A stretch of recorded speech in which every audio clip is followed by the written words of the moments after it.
Yeah, but we wanna do all sorts of different things, even like post-pandemic, I feel like we're in a different, like, you're like, So we're gonna get started. we're like, this is it, we'll grow to be 80 here. Like, let's be more place-based.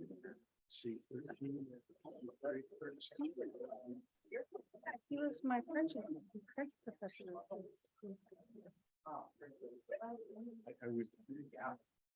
I'm not used to speaking without a microphone.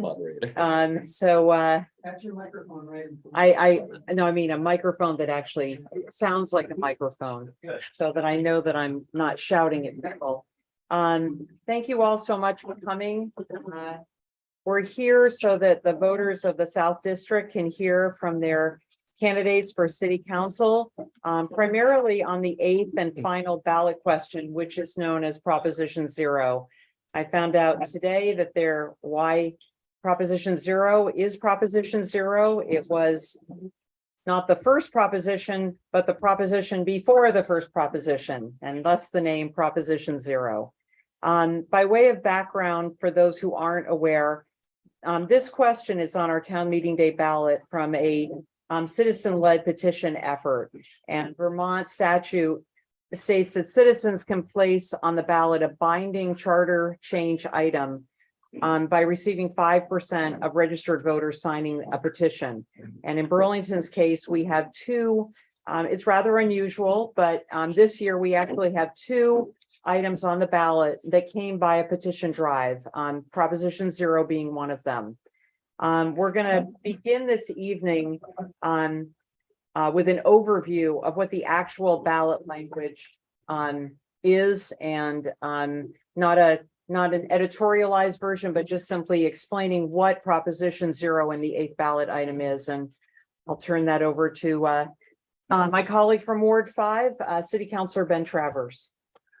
Thanks, Karen, and thanks to the candidates for being here. Thanks to the Greek Orthodox Church for hosting us, and thanks, of course, to all of you for joining us this evening. There are a number of folks here who've been involved in this ballot initiative who likely know more about it than I do, but I'm going to give it my best to give you a high-level overview of what, if voters were to pass question 8, it would mean. First of all, because question 8 is a charter change, and we'll talk about this as the evening goes forward, if voters vote in favor of it, it will then go to our legislature. And ultimately, our legislature and the governor, or if the governor vetoes it, our legislature, by overriding that veto, would have to enact the measure in order to change our charter. Our charter, every provision in there, is ultimately something that's signed off on by our legislature. If that were to happen and it were put into effect as the language is on the ballot for voters to consider here, it would open 3 different paths for voters to put questions on the ballot. And either of those paths would require the signatures of 5% of Burlington voters. Just as this charter change required 5% of Burlington voters, each of these 3 paths would require 5% of Burlington voters. One of those paths would require that if there's a sufficient number of signatures, folks could put advisory, non-binding questions on either local, national, international issues on the ballot for voters to consider. A second is referred to under the initiative as under the ballot question as a binding initiative. This would be not for charter changes, because we already have that in statute. This would be for ordinances. So an ordinance could come forward, and with the support of 5% of voters, the city council would first have an opportunity to decide whether or not they wanted to enact it. As written, the city council could not make any substantive changes to the question. They would have 60 days within which to decide whether to enact the ordinance. And if the city council failed to take action within those 60 days, that ordinance question would be put to voters, just as question 8 is being put to voters now. And then finally, what's referred to in the question is a referendum. And what's being discussed here is basically asking that the city council reconsider an ordinance or resolution that they've taken action on. So within 45 days of the city council taking action on a measure, by referendum, the city council could be asked to reconsider that matter. And if within 30 days of being asked to reconsider the matter, the city council does not act to repeal it, then that question as well would be put to voters, just as it's being put to voters in question 8, for voters to decide whether or not that matter should be repealed. So we would still have the charter change avenue, and then these three other avenues of an advisory question, a binding ordinance initiative, or a referendum to reconsider an ordinance would be put into effect. I think that's a pretty high level overview there, Karen, and happy to turn it back to you now. Okay, all right. So thanks, Ben, for that. Before we, just a little bit of, thoughts on this forum. The intention of this is for it to be an interactive forum. And we've allotted about an hour. We have the Greek church until about 8:30 or so. Ben and I were asked to moderate this, and we're happy to be here. We're thrilled that there are so many people here to engage with the candidates for the South District. And for all of you who don't live in the South District, welcome. This is where Ward 6 has its MPA meeting. The point of this event is to give the voters another opportunity to hear from our South End City Council candidates, but also to learn about Proposition 0 and the candidate's position on this ballot item. Before we start, Ben had already alluded to a few of the organizations that we owe a lot of thanks to. The Ward 5 and Ward 6 NPAs are sponsoring this event. We are grateful for their support. For those who aren't familiar with the NPAs, they are grassroots neighborhood organizations, and they're here to inform the residents about important public community issues, as well as neighborhood advocacy. And we will try very hard this evening. And our intent, of course, is to honor their mission and conduct this forum so that we can all learn and become more informed voters. Also wanted to thank Channel 17, who helped us put this together in amazing speed. We actually, a week ago, we're in the process of planning this, and they responded within 24 hours to get this all set up for us. So thank you to Charlie, thank you, Sam, and all of the people at Channel 17. As well, Father Andreas of the Greek Church was willing to host this, and it's a great place to have a nice gathering and have a little bit of food. And thank you so much to the Greek Church and to Father Andreas for hosting. And last but certainly not least, it's hard to have as Fareed will tell you, you can't have a gathering without food. And thanks so much, Fareed, and to the People's Kitchen for organizing the food that we have this evening. And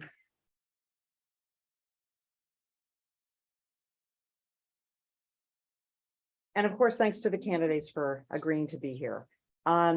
So before we get to some questions to spur discussion to each of the candidates, we would like, and I actually didn't ask you who wanted to go first. We didn't do any drawing straws. It's a little bit informal. If each of you could take no more than 3 minutes to state your position on this ballot item, and then if you can inform the voters about why you're taking this position. And one of the members of the Ward 6 Steering Committee, Dale Azaria, has offered to be our formal timer. And she has pieces of paper there so that when you're down to 2 minutes and then 30 seconds, and then when your time is up, your time is up. So I didn't ask, I don't know which one of you would prefer to go first, but don't all shout at once, but if you want to, however you'd like to do this. And again, it's just if you could, just state your position on the ballot item and explain your position. I'll volunteer if that's all right. Thank you so much, Will. Am I speaking clearly enough? I'm not sure. I'm the first to mic up. Okay, great. So I'm in favor of this ballot initiative, and I'm going to keep my answer probably below 3 minutes, because I know that as in a lot of cases throughout tonight, I might defer to Fareed, who has been, really one of the lead activists behind this initiative. But I'm in favor of this because I see it as an avenue to expand democracy in Burlington.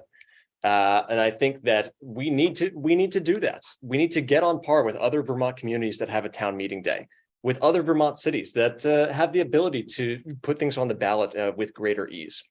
And I think that's important because citizens should be able to make forays into the way that their lives are governed. It's not easy to run for city council. I'm learning that now.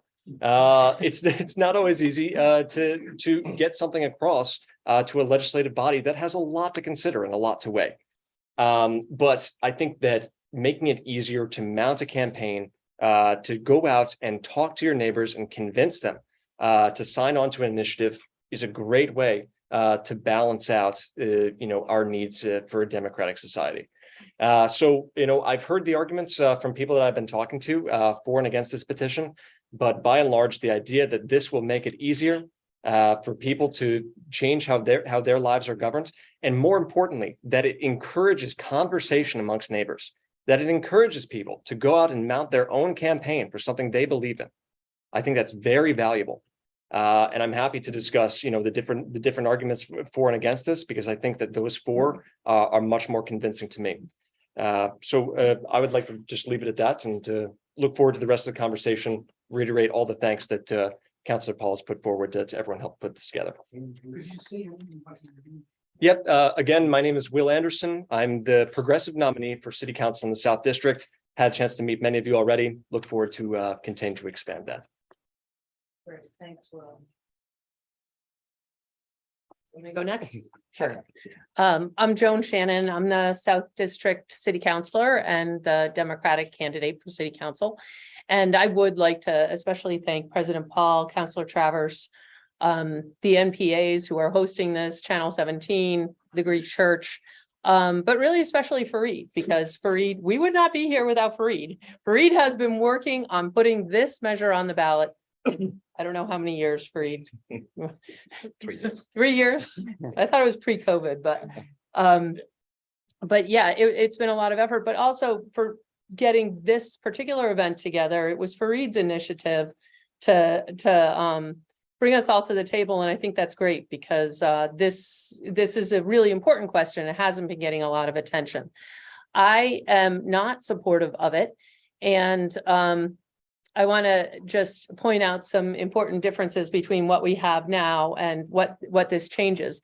Yes, we can, by citizen initiative, put charter changes on the ballot as questions 7 and 8 reflect.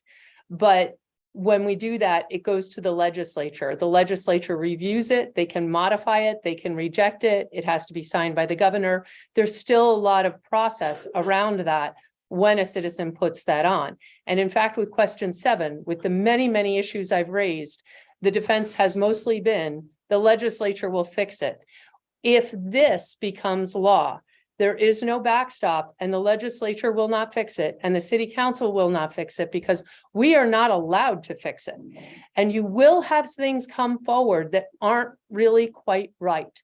When they come forward, there isn't an opportunity for compromise, and compromise is very important for protecting the rights of the minority. And the minority may be a racial minority, or it may be a geographic minority. It may be a cultural minority or just an interest minority. But all of that is part of the legislative process. When we sit down and craft legislation, we don't just vote yes or no. We work out. Public engagement means bringing people to the table and not just having conversations about a binary choice, but it means working through the problems and considering the interests of everybody in the community. So I know I'm going to get a flashcard. 30 seconds. Okay.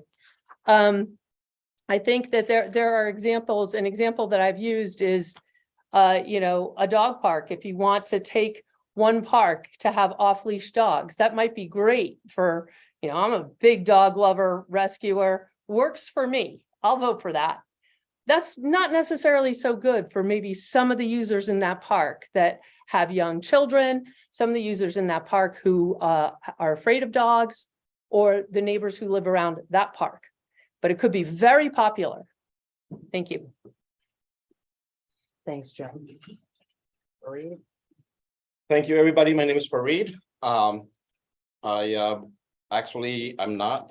the initial organizer of this initiative. This came out of the campaign of Infinite for Mayor. So thanks, Infinite, for actually letting me see how that actually the election can matter. and that we could make a difference. And the the name Proposition Zero was just a code name. It was never meant to be the name of this initiative. We were hoping that it would be called Powers of the People, which is the actual subsection of the city charter that would be added should the voters pass. And this is really about powers of the people. I am involved in this campaign, and I've been involved for the last few years because I feel very concerned about the influence of money in our election, and especially in the ballot process.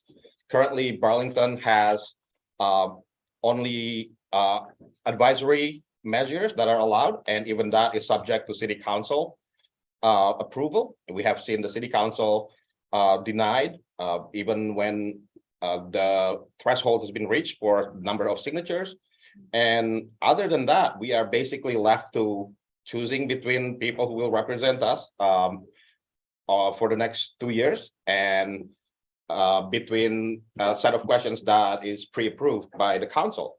Whereas in other municipalities in Vermont, there is more of balance there, where the people have the ability to check their elected officials, and as well as to put forward proposals that they have developed with their neighbors. I believe that democracy requires the direct involvement, and it should not be just limited to regular voters choosing a representative. I think the representative system is great, but I do think that it needs to be balanced with voters' initiatives and voters' referendum.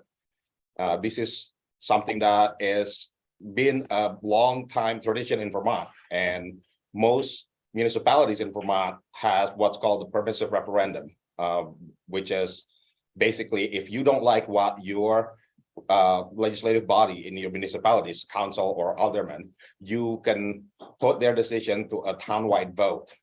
So for example, we had established Burlington Telecom as through a ballot approval, but we could have put the city council decision to sell it onto a referendum had we known about this. But since we don't, and most of us are not educated, we didn't do that. So hopefully this will be at least educational for all of us, that there is more that we can do in order to be involved in our government. Great, thanks, Fareed. So Ben and I have sort of divvied up some questions, and then we do know that there are some people that are online, and of course, all of you are happy to then go to some questions if others have questions. And what we'd like to try to do is limit the answers to about a minute. If one of the other candidates mentions you by name in a response, and you wish to respond to that, you're welcome to do so. So Ben, go ahead. Yeah, thanks, Karen. Karen and I came up with some of these questions on our own. Some folks had submitted them in advance. And as Karen mentioned, if anyone here has any questions, please feel free to raise your hand, or for the folks online on Zoom, we do see you on the screen. So feel free to go ahead and do that as well. We've been discussing the fact that if voters were to vote in favor of this, it would have to go to the legislature and be considered by the governor ultimately. With some charter changes here in Burlington over the last few years, we've seen the results of that. Some of those charter changes have been enacted. Ranked choice voting in city council elections, the legislature made some tweaks to it at that level. Just cause eviction, Burlington voters voted in favor of that, but ultimately it was vetoed by the governor, and the legislature did not override that veto. So with this question in particular, question 8, curious to hear from you all as to how you see it unfolding and playing out at the legislature. And if Burlington voters vote in favor of it, whether you're elected to the city council or not, do you see yourselves playing any role in that process as it's being considered in Montpelier?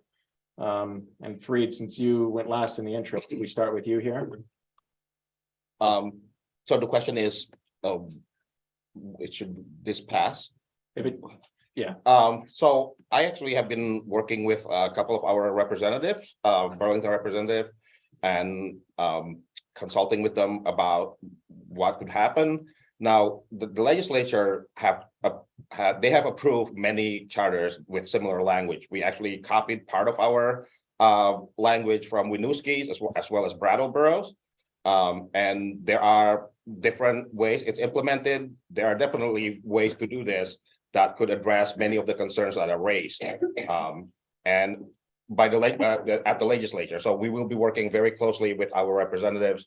And I don't see the legislature actually saying no to this. Maybe they will modify it slightly to address the concerns, but everybody else has similar language in their charter. If you go to everyonebutburlington.com, you can see the side-by-side comparison between our proposed changes and the different municipalities in Vermont. Thanks, Reed. Joan, if Burlington voters vote in favor of question 8, how do you see it unfolding in Montpelier, and what role, if any, do you see yourself playing in that process? I would not want to predict what Montpelier would do. I don't have that expertise. I don't have reason to think that they would deny. I think that there's kind of mostly a leniency that if Burlington wants it, even if they don't agree with it, they'll largely give it to you.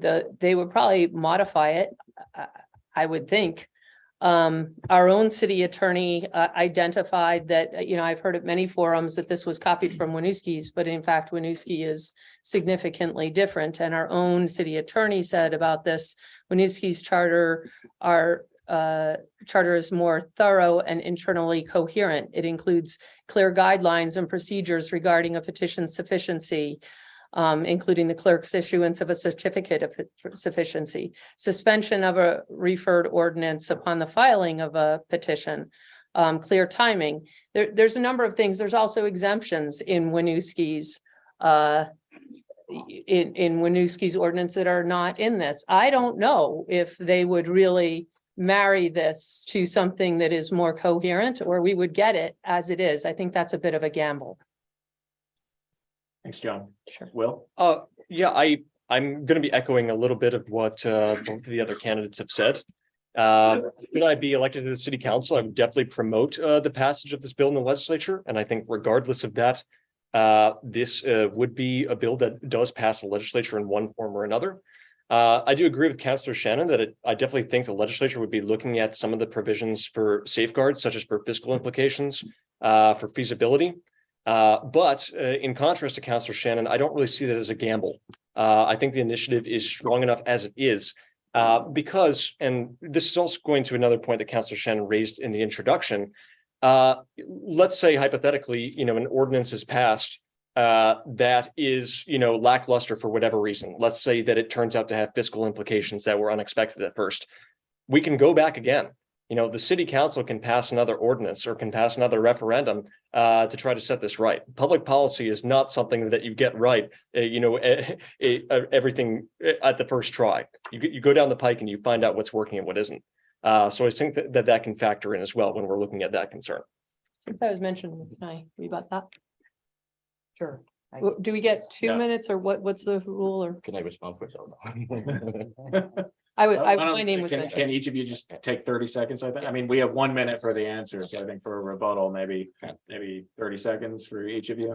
And we have a number of questions, so I'm sure it's going to touch Okay. on whatever. So I just wanted to say that as far as, we can fix that down the road, that's really not clear how we fix that. We're told we have to implement it as written, no changes, done. We don't get to amend it when it comes to the council. So at what point do we get to amend it? Because we're told we can't amend it. Once it's passed by the voters, it becomes law as is. So I'm not sure in what point in the process we can change that law, and we may not be able to change it in a time frame that allows for budgetary considerations. Our budget is adopted June 30th.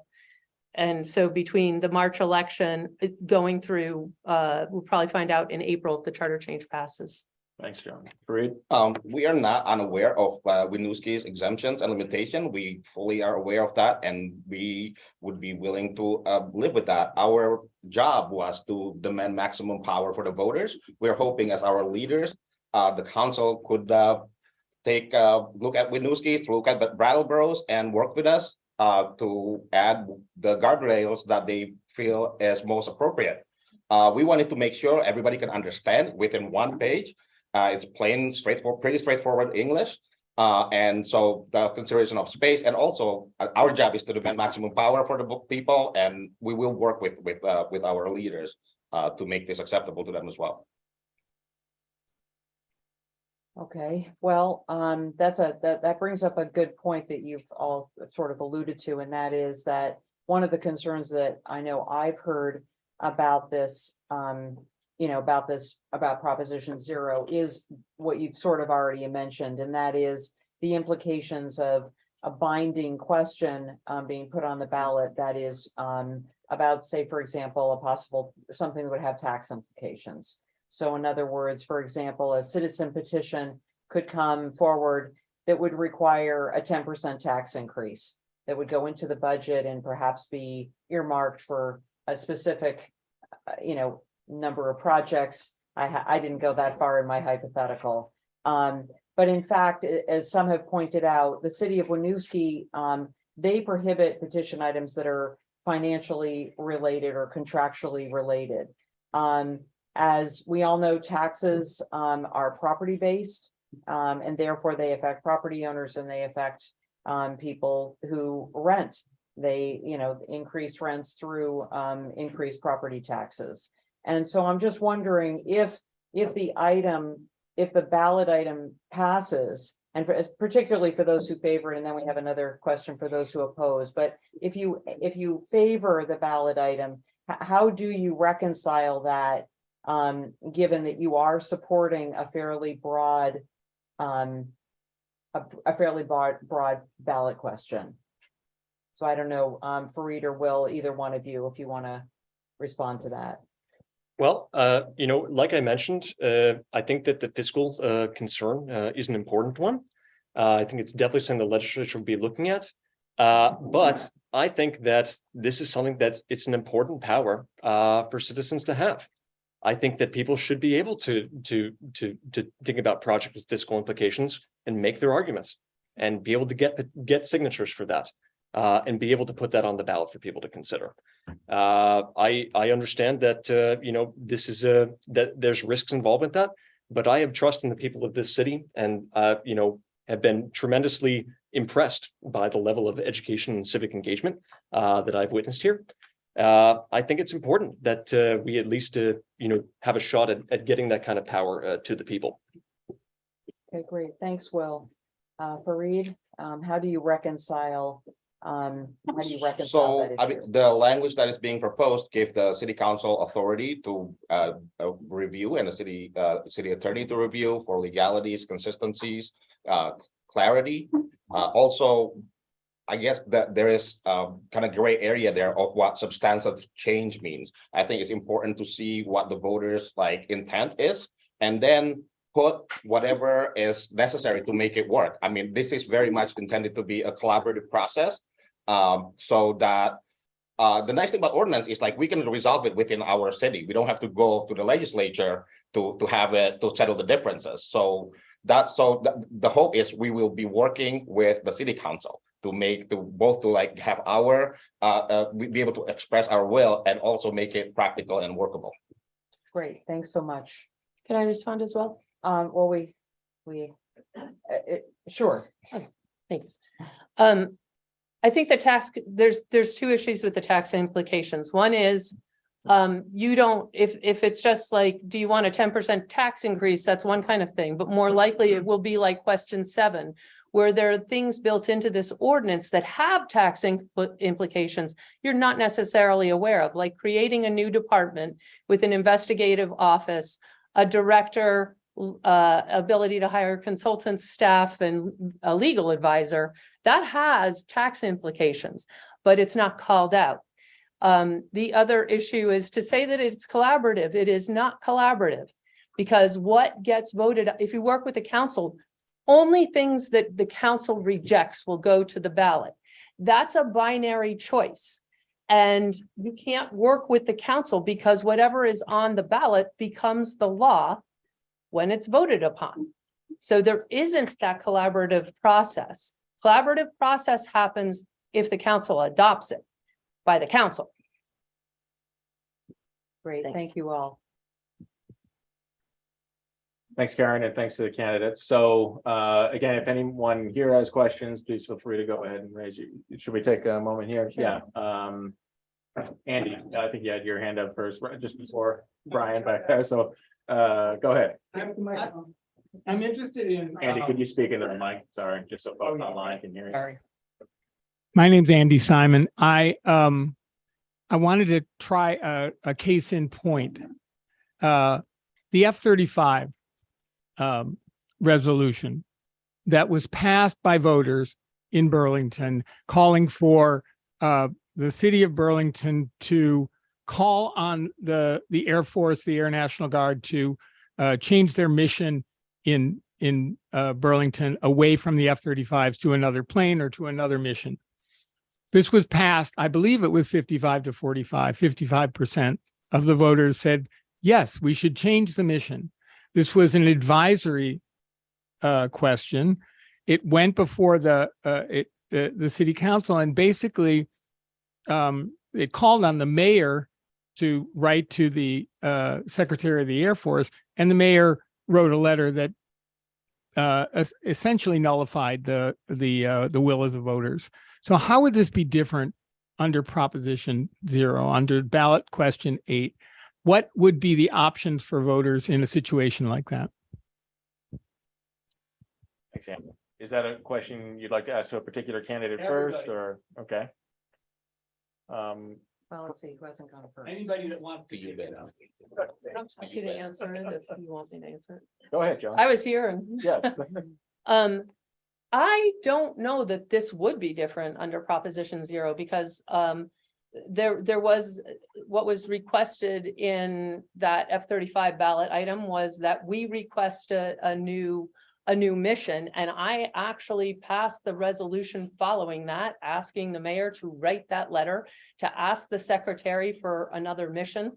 And the mayor did write the letter, and I believe did quote the language from the ballot to the secretary asking for another mission. And it did not dictate exactly any further than that, what the letter had to say. So I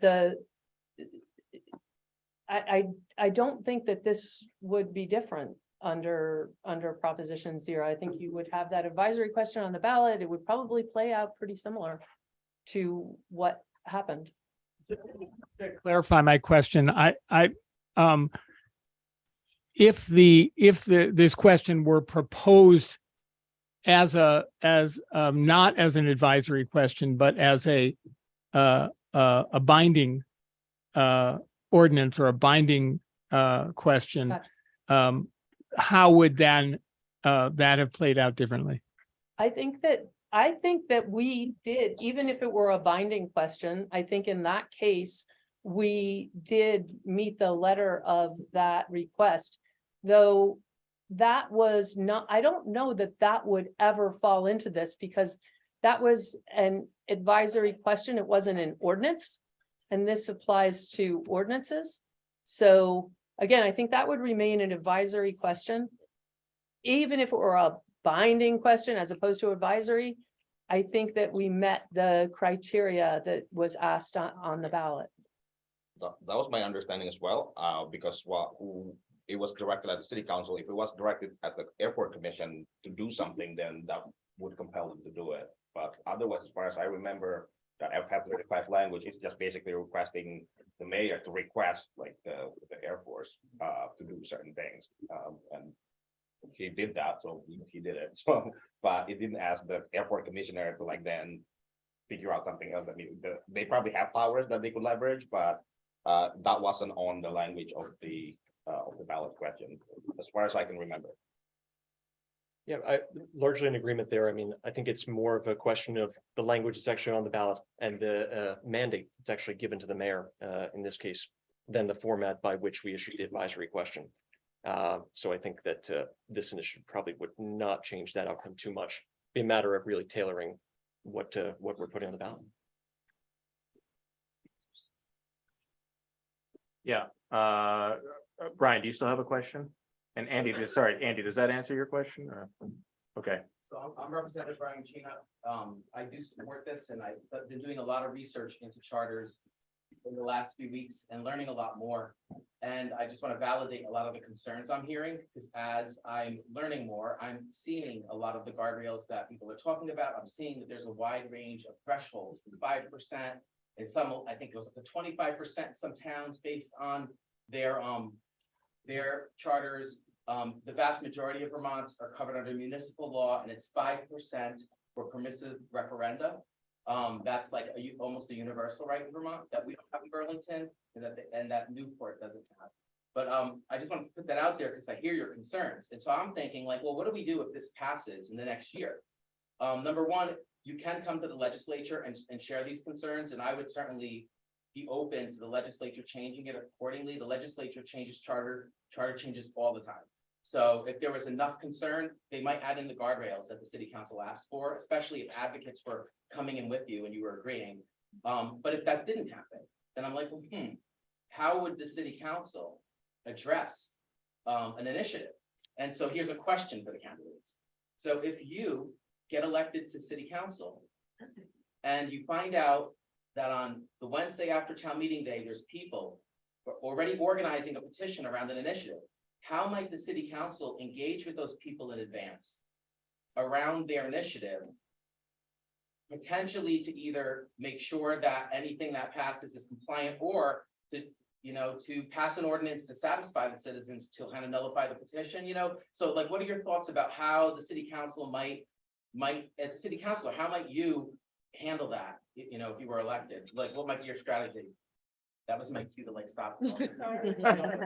Yeah, no, thanks, Representative Cheney. It actually aligns with a question that I was going to ask. So if you don't mind my sort of piggybacking on that a little bit, which is, I mean, you are here because you're running for city council in addition to talk about the question. And in addition to what Representative Cheney was asking, a question I had is, if you are elected to the city council, you will have sort of the power in your own right to introduce some of these matters as a resolution in your role as a city councilor. So whether a process has already been started by petition or not, I suppose the question is, would you, on these matters, if you support them, first try to work in a more deliberative way with your colleagues on the city council before resorting to a petition process? Or do you envision yourself instead, if this was a matter you supported, going the route of the petition and sort of putting a question before the council in a way that wouldn't really allow substantive changes? I agree, substantive perhaps is up for debate, Fareed, but wouldn't allow substantive changes as it's written. Will, could we start with you? Yeah, I was going to volunteer to go first. Thanks for the question. So my strategy with this would be, as a city councilor, try to make sure that petitions are only coming up as a last resort, as something that can't make it through the city council. So I would be actively looking for petition drives as they happen, and try to ask the question, what is the issue at hand here? Why are people concerned, and what can we do to fix it? Because I agree with Councillor Shannon that the more collaborative we can make the process of solving policy problems, the better. And I'll make that, my top priority as a city councilor. So I would say the strategy is find out where these petition drives are happening, find out who's organizing them, and find out what the concern is, and then work as a city council to try to resolve this problem before it ever has to get to the ballot. This should be a last resort. And we have another last resort that's on the ballot right now. Question 7. This is a great example where, as a city councilor, I would have taken aggressive action to try to implement a policy that works for everyone, so that we don't have to have a ballot initiative coming onto the ballot. These can be confusing. We have to have MPA meetings to talk about them so that people can understand what's going on. So as a city councilor, I would try to be proactive and solve these problems before they get to the ballot. Let me go next. Yeah, why don't you go ahead, John? So I think that scenario just is not actually how things happen. The petitions come up when people are aggrieved with the city council. What happens is that people have an idea, and people don't start with a petition. Like, they don't, I have certainly tried to foster the good ideas in the community, as well as work with the people who are aggrieved as we're trying to move forward with good ideas. One of the first in my experience was actually a smoking ban that came from the MPA. They don't start with a petition. They work with the council. It becomes a petition when a group of people don't agree with the action the council took. And some examples that I can think of, one example where I did work with people and I encouraged the city to put the zoning to increase the height for the pit, sore subject, I know. But I did vote to put that on the ballot. And so we often work with people to either put questions on the ballot or to pass legislation to please a community initiative and move that forward. I think that's got to be everybody's first choice. I don't think anybody starts out wanting to go get 2,000 signatures. Thanks, John. Fareed? I think start petition started out as petition. I know Prop Zero like started out as petition. I did not think when I was committing to this process that it was gonna be that big a deal, considering other municipalities in Vermont have something similar to what we're trying to get here. I don't know how that would have started if it wasn't with petition. I've been to the city council meeting and I've never seen anybody actually change, maybe a couple of times change their mind because of the public input. That somebody said that public input. So, and I don't know if the council are that willing to share power. So something should be started as petition. We want to show like that this is the democratic process. We want to show the strength of our idea. Thanks, Fareed. Looks like we have a question from Infinite. Yeah. Wonder if we could take a trip down memory lane and talk a little bit about the City Hall Park petition. If anyone remembers how that started, how it ended, and anything in between.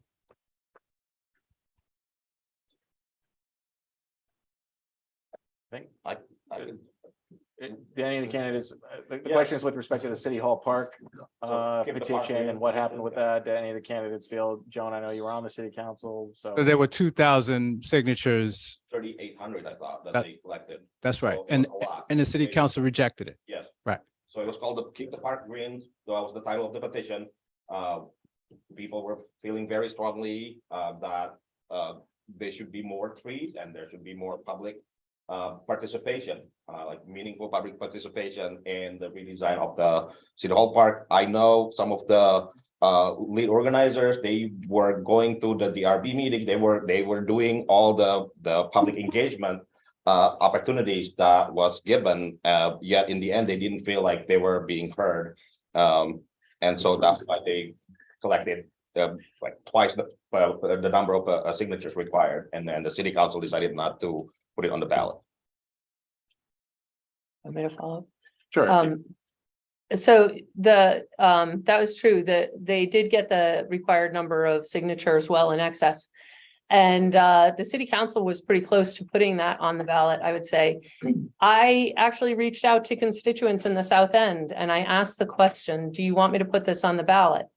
And I don't want to, make it sound like that is a referendum of sorts, because it's not. What's important to me when I put a question like that out is what's the reasoning behind the information I get back from the public? The public clearly told me they did not want that question put on the ballot.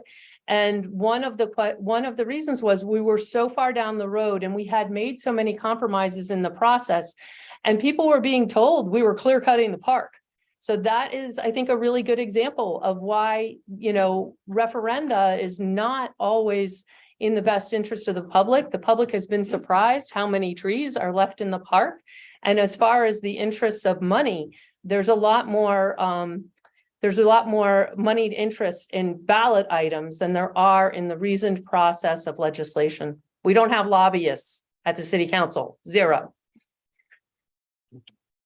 Will, do you have anything you want to add on this? I would just add that I think it's a good example of why we should pass this question 8. I think that this sort of thing should continue to go on the ballot and that everyone in Burlington should have a chance to look it over and say yes or say no. I think that we shouldn't dilute the democratic process any more than we have to with reasonable safeguards. I think this is a good example of why we should pass this. Thanks, Will. So one of the other questions that we had received from folks in advance is I always refer to Burlington as a lean-in community, more than any other place I've ever lived. Folks are coming to meetings like this and want to be invested in their community. And I think it's clear that for many of the folks who signed on to the Question 8 petition and who will be voting in favor of it, it's because they want to more directly participate in their democracy and see Question 8 as an opportunity to do that. And so my question is actually not as much about Question 8 as it's more general to outside of Question 8, whether it passes or doesn't. Do you see other opportunities that the city council can take, that the mayor can take, that the city can take as an institution to provide folks more opportunities to more directly participate in their democracy and to lean in more here in Burlington? And Joan, perhaps could we start with you on that question? How outside of Question 8 do you see chances for folks to more directly participate in democracy? Well, I want to acknowledge that Fareed was really right when he says, I've gone to a public forum at city council and I rarely see people's minds change. It does happen, but it is rare. I will give you that. And the reason it's rare is because that is the very last stop in usually a very long public engagement process, certainly about the more complex issues in the city. And I think we are always working at how can we do public process better? And I and everybody else in the city has criticism of our public process, and that is actually how we make our public process better. So, we're going through a process right now with the South End Innovation District, and that's going to be complex. One of the things is, the community doesn't speak with one voice. The opinions are nuanced and they're not binary. And I think that we're going to have to do a lot of work there to try and find something cohesive for the community to rally around. Will, can we go to you next? Sure. My priority for expanding the reach of democracy would be to try to reach out to populations that have been abandoned by it throughout our history. I mean, this is not as true in Burlington as it is in other parts of the country. I won't deny that. But, people who are not white, who are not wealthy, have been left out of the political process for far too long. And obviously, that's changing. But I think that we need to continue that trend. We need to be reaching out to new Americans in the language that they can best understand. Because there's a lot of people that simply don't understand the level of participation that they can have already in Burlington, with or without Question 8. So I think that expanding the outreach to people who have not, traditionally been part of our political process should be our top priority, because that's what justice is. When everyone has an equal vote and everyone can, get what they think is the best policy for them across. I think that's really valuable. And for too long, it's been in the hands of far too few people. Thanks, Will. Fareed? Like just to touch back on the keep the parks green issue, that was I thought that was also a reflection of how skewed and how biased our public processes are. There's definitely a class bias and who gets to actually participate and who gets to make the decision. I believe in order to run for city council and then to actually afford to be on the council, that takes certain privilege. And then that's a very small group of people. And I do think full participation is important, but that's a much larger topic. And we need to be able to make sure everybody has food, everybody has housing, everybody has care. Everybody has what they need to be able to participate. And so that's the job for our leaders, I guess, for our government. Great, thank you. So one of the other things that has come up in reaching out to people and asking them what their questions might be about this are some of the specifics about the proposal. And actually, Representative Chena made mention of one of them, and that is that the 5% threshold is not, there are other communities that do not have the 5% threshold. Now, most people will tell you that getting 5% of the signatures is not easy. In fact, I think most people would say it's pretty hard. But if you oppose the ballot item, is there a threshold that you would support this going forward. And then if this does pass, and for those who do support it, it goes to the legislature and they want to make changes to it because there are other cities that don't have the 5% threshold. Is there a threshold that you would accept and be able to then feel that that was a reasonable compromise? So for Joan, if you know, is there a threshold that you would support? And then for Will and Fareed, the same question really. Is there a threshold if it wasn't 5 that you would support? I don't know. I don't know. Fareed, if you could tell us. then we'll go around the table. Bridget's requirement is 12 signatures, so 12 people could actually put a question on the ballot. I think 5% is about right. It's not easy. I mean, I don't know, like we can get 2,000 people to agree on like a dog park as an issue, like as Councilor Shannon mentioned, but I think 5% is just right. It's hard enough, and it shows enough strength. So I think 5 is the right number. Okay. Joan, what about you? If you in opposing it, is there a number at which you would be supportive, and what would that be? I agree with Fareed that there's nothing wrong with the 5% number. I don't have any objection to that. I think the compromise would be more in looking at advisory questions. And I know there's a lot of legitimate concern and frustration about what happened with City Hall Park. From the council perspective, I think we had reached the point of no return on that project, and it was going to be so disruptive and so costly to stop that project at that point. So there needs to be more guardrails about that. But other than that, I wouldn't necessarily be opposed to allowing advisory questions, which is much more common around the state of Vermont, without council approval, as long as they met certain guidelines. Putting an advisory question on the ballot like that and stopping a project, which would increase the cost of the project, that is problematic.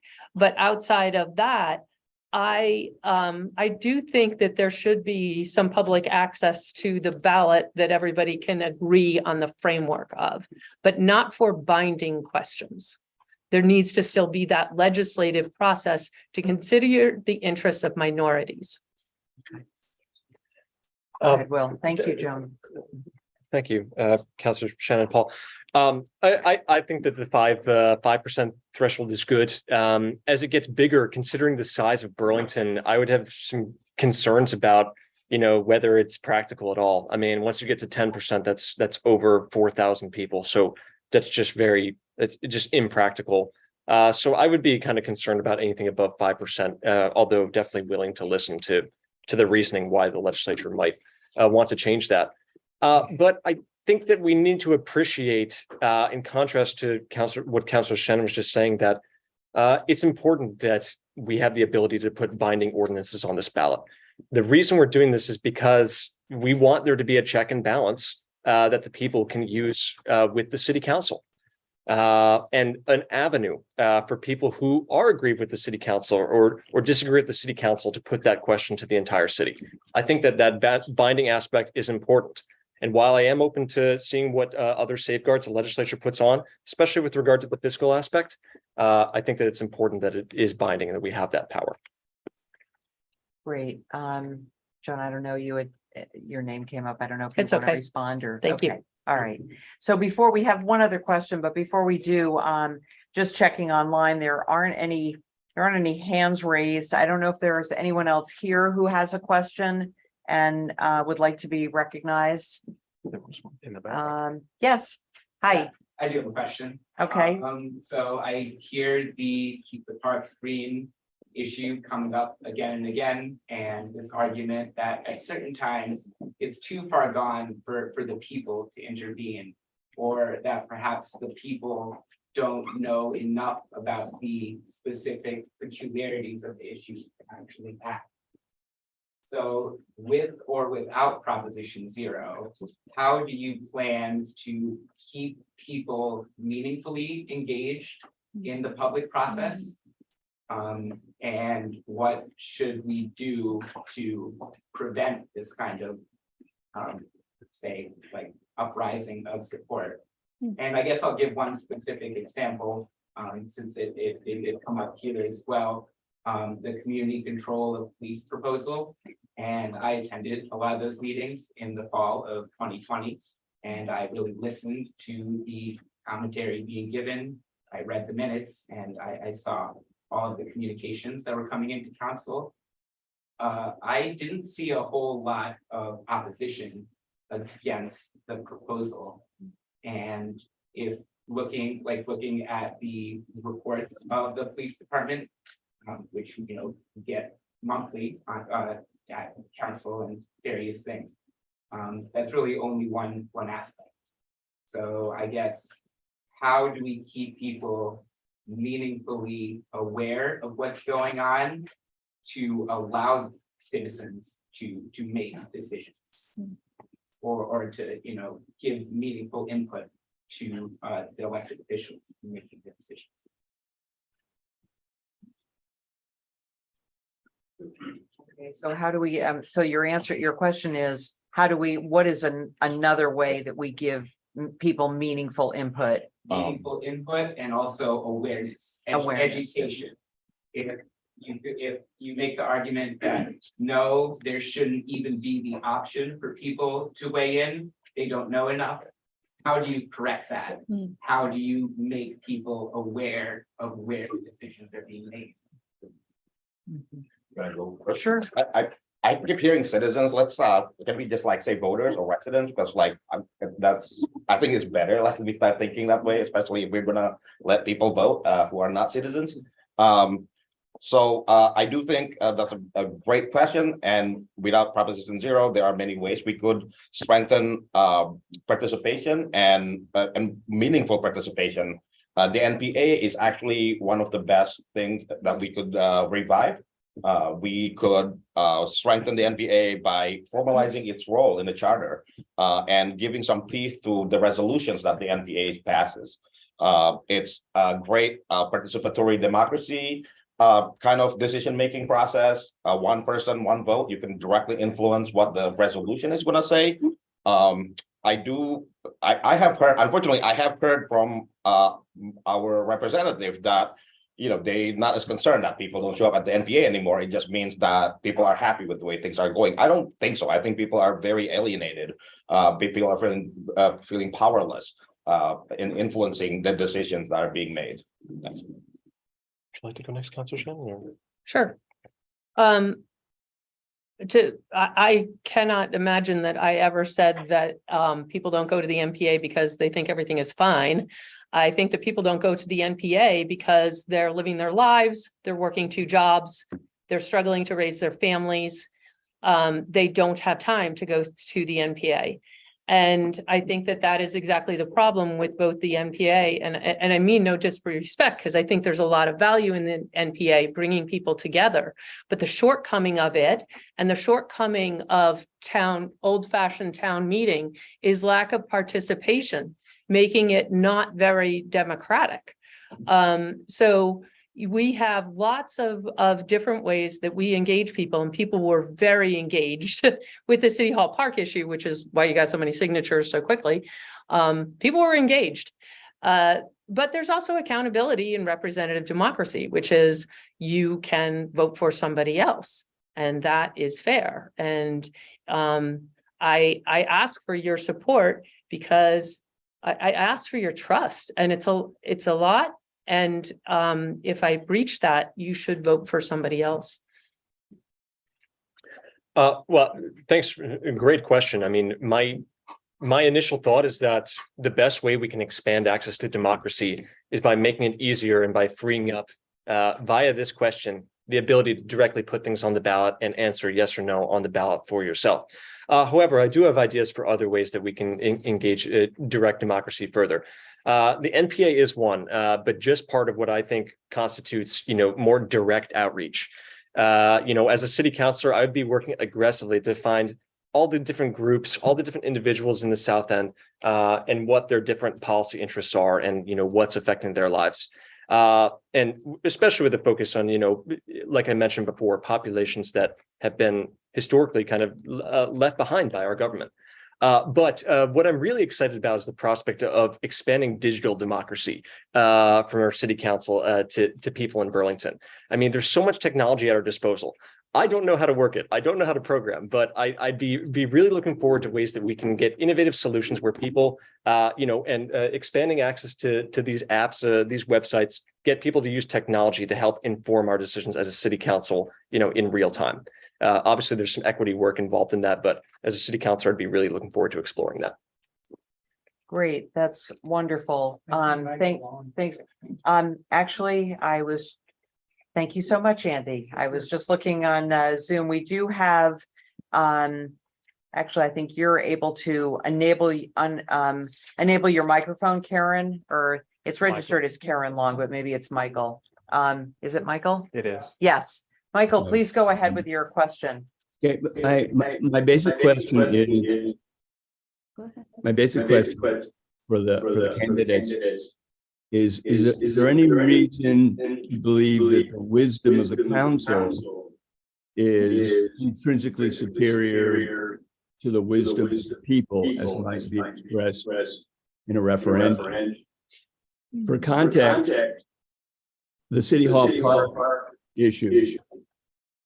People got all the signatures so that could go to the people and see what they had to think, what they had to say. And the council chose not to put that on the ballot. It was only advisory anyway. It wouldn't have stopped the project. But it seems to me that the council simply didn't want to hear what the people had to say on that issue. One other example for context is the decision to change our zoning ordinance to facilitate the 14-story towers. There was a lot of citizen engagement in that, and there was an effort that had been initiated to put that question on the ballot, and the council and the mayor decided to preemptively put it on the ballot, which stopped the discussion and the signature gathering, which I believe would have educated people more fully about the issue and perhaps stop that change from happening. What happened instead is that a lot of money came in. $62,000 were spent to change that zoning regulation, and the people working against that were raised a very small $9,000 in contrast. So that change went through, and what it resulted in was the pit that we're still struggling to crawl out of now. So again, the question is the wisdom of the people not equal to the wisdom of the council?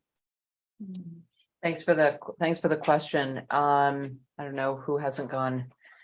Who's gone first? Will, sure, if you'd like to. Sure, Thank you. I'll go first. I mean, short answer, no, I don't think that the wisdom of the people is less than that of the council.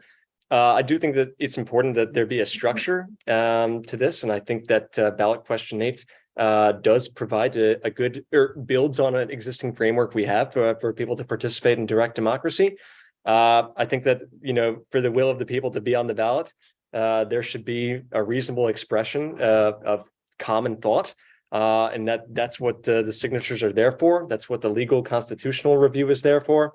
So short answer, no. I think that this is representative of the fact that the wisdom of the people is equal, if not perhaps greater in some cases than the wisdom of the council and decision-making ability of the council.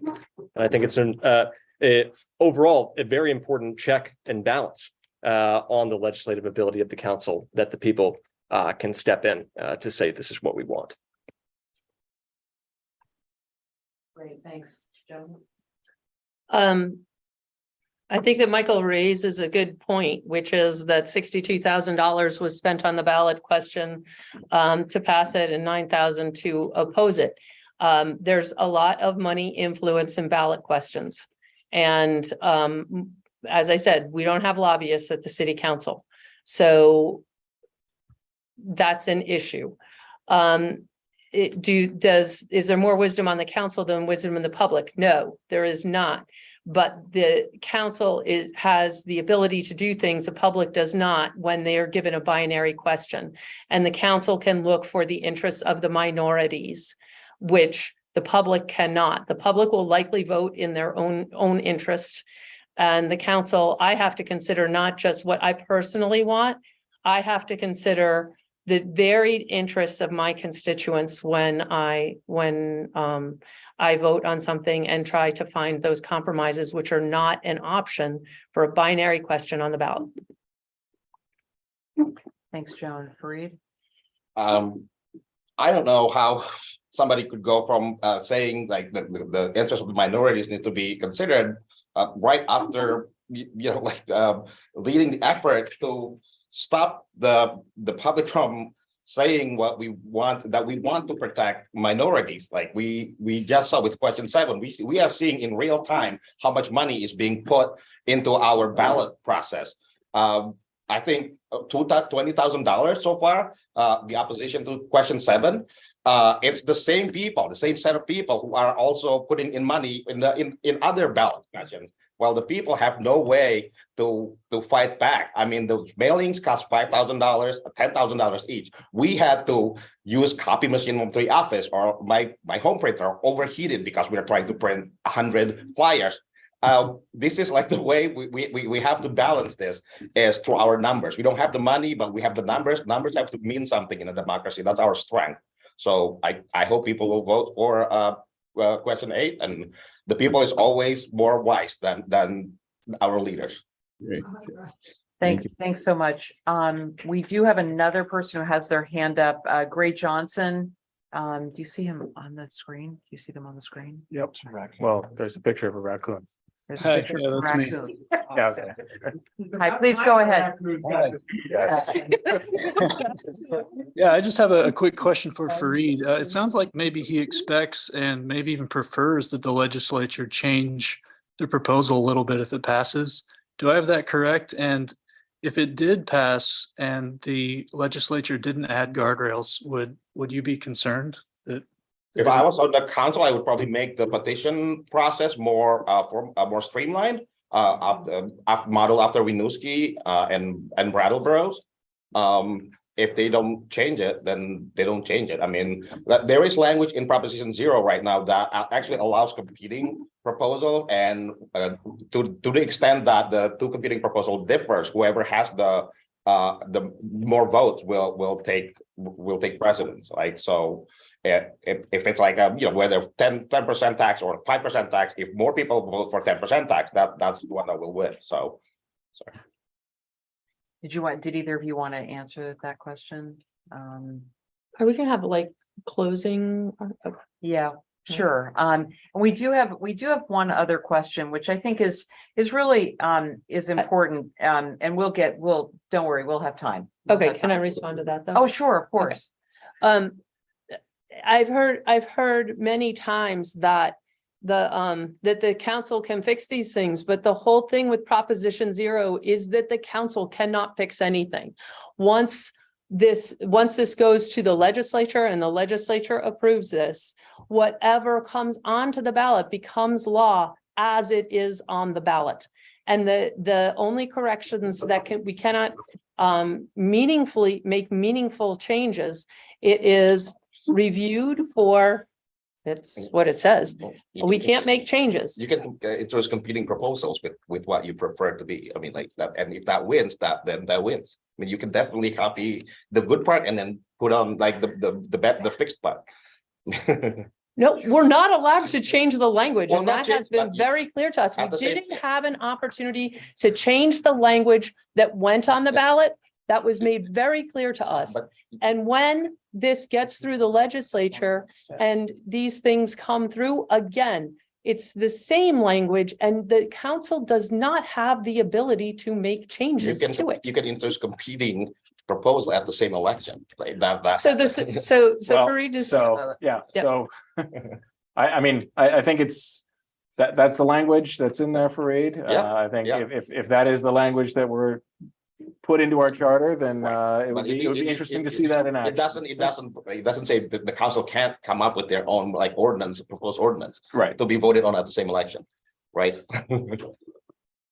If you like some of the ideas but have concerns and you have something better to put on, let the voters decide. Right. And likewise, if an ordinance raised problems, then the council or other members of the community could put forward another ordinance to be considered at the next election. In order to, resolve or attempt to resolve with voters, decision that was made prior. Well, That's why don't actually we, not how it works. well, why don't we, I think it's been a really good discussion. Really appreciate the questions that we've gotten from folks. We do want to provide the candidates an opportunity to wrap, and certainly if folks wanted to continue the points that were just made here, feel free to include that in your closing remarks. So perhaps if we could give each candidate a minute to wrap up here, I think that would be helpful. And again, thank you very much to the Greek Orthodox Church and Father Andreas. Thank you very much to the Ward 5-6 NPAs. Thank you, Councilor Paul, for hosting this, and of course, our candidates as well. So I forget who started, who kicked us off. Will did. I think Will did. So Will, you get the last word because you got the first word. Thank you. Fareed, can we start with you in wrapping? Thank you. Thank you, everybody, for tuning in, and thank you, Will and Joan, for joining us. We've heard about what could go wrong with this, but I also want to remind people about what could go right. And the example that the Secretary of State has for typical initiative actually varies from appropriating enough money to buy new equipment to giving money to initiatives in the neighborhood. We could actually start thinking about what we could do. We could leverage Burlington's creativity, Burlington's people, and our talent to solve the most intractable problems in our community right now, including public safety, housing, all of those. So please vote for Prop 0 for question 8, and let's start dreaming. Right. Thank you. I think that I also think it would be wonderful if we solved all of the problems, but I don't think that it's likely we're going to solve the problems with a binary question, nor can we believe that the only questions coming forward are those that are good and protecting minorities. And a good example is in 2018, there was much controversy over the school board decision in South Burlington to retire the rebel mascot. And there was a successful petition drive to put that question on the ballot. That decision may be more popular today than it was in 2018. It was very controversial, very painful for the community. And the court decided that South Burlington was not obligated to put that question on the ballot, which is why it didn't go on the ballot. But something like this, we're not going to be able to keep things off of the ballot. And it very well may be, there will be some good things, and we do have to guard against the unintended consequences. And it's hard to limit this to just the good things. Well, thank you again to Greek Orthodox Church, the NPAs, Councilors Traverse and Paul, and especially to Fareed for all his work in organizing this. I think that in all cases, democracy does present risks. And I understand what Councilor Shannon has said and what many people that I've talked to in wards 5 and 6 have said regarding the idea that concerning initiatives could be placed on this ballot. But I say that it is absolutely worth it for the amount of engagement that we will gain in this city by being able to put binding initiatives on the ballot. It is absolutely worth it in terms of the work that we can do to counteract the systematic injustice and the lack of democratic participation that's been afforded to many people in this city and in this country throughout our history. I think this is a tremendously important initiative and will be a great victory for democracy in Burlington. Are there concerns? Yes, there will always be concerns when things are going on the ballot. That's never going to change regardless of what we have. But I think we should vote yes on this. It would be a great step forward for our city. Thanks again.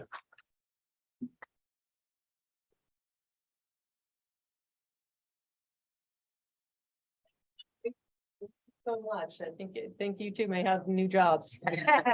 Well, thanks for being here. This is a wonderful crowd.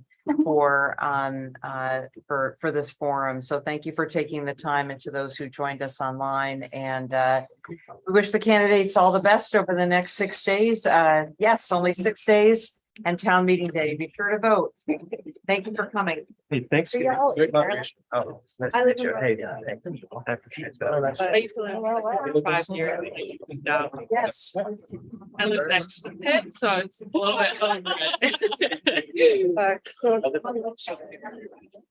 I actually live right on the north end of the. Houses over at your. Redistricting? Well, actually, I'm not